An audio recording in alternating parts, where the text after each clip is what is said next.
Mag-unbox naman tayo nito. First, gagamitin natin para hindi tayo mahirapan. Oh my God. Hala guys! Grabe guys! Sobrang nakagandahan. Marami akong space talaga yan nito. Tingnan nyo guys, ang furniture niya. At next naman, okay, lagyan natin dito. Ito yung next toys. Ito yung forma. Ito yung Okay guys, open na. Ang nabibideo pala sa akin. dito pa kagabay si mong kuhan. Okay.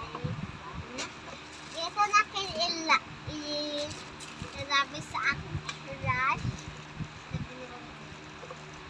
Wala guys, uri si madam na magcharo. Ito yung mga trash can ko. At lalagay ko yung trash can ko dito. Kasi guys, yun. Alam niyo po guys. Oh my God guys. Okay, dito natin ilalagay kasi ito yung next. Okay guys, ito pala, hindi ko alam anong ilalagay ko dito. Pero mamili pa ako ng stuff ano ilalagay ko dito. Pag next Sunday. Ayun, di pa Sunday ngayon. At ito din guys, ma-open siya. Or at the furniture. At pwede din, wala ito siyang, dito siya kasali. Pwede din hindi ito siya kasali. Kasi, because it's still nice. Diba guys? Pwede din dito siya kasali. Pero, ikasali ko to siya kasi maganda yung furniture niya. Okay, next. Ilalagyan natin dito para hindi siya madumi. Ano next? At itong trash can yung next. Okay, pakita ko natin sa amin. And then, itong water bottle. Siyempre, oops, ilalagyan natin ito dito. And then, itong water bottle. Maganda yung furniture niya. Ngayon, ito. Hindi totoo guys ha. Design lang yan. Toy Story. Ano ba sign pa dito? Ah! Hala, nalalabit ko na dito. Ilalabit sa trash can. Ito talaga si Madam guys. Ah!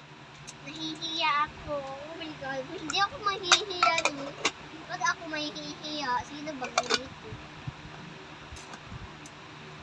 Okay, last one na lang. At meron pa kayong hindi nakikita.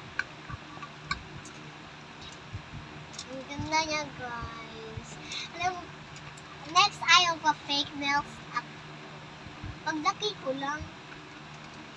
Sige, next ay ito! Lalagyanan ko ng sige, sa mga nag-a-ask paano ito mag-o-open, hindi ito siya ganyan mag-o-open. I-press mo itong button and tara, open na siya. Ang nice ng furniture niya, no? O, tingnan nyo. Chang-chong, chang-chong, chang-chong. Mayroon na ako mag-count ng Japanese. 10 lang. 10. Ichi, ni, san, yonggo, roko, nana, hachi, kyujo. Kayo po guys, marunong ba kayo? Comment below!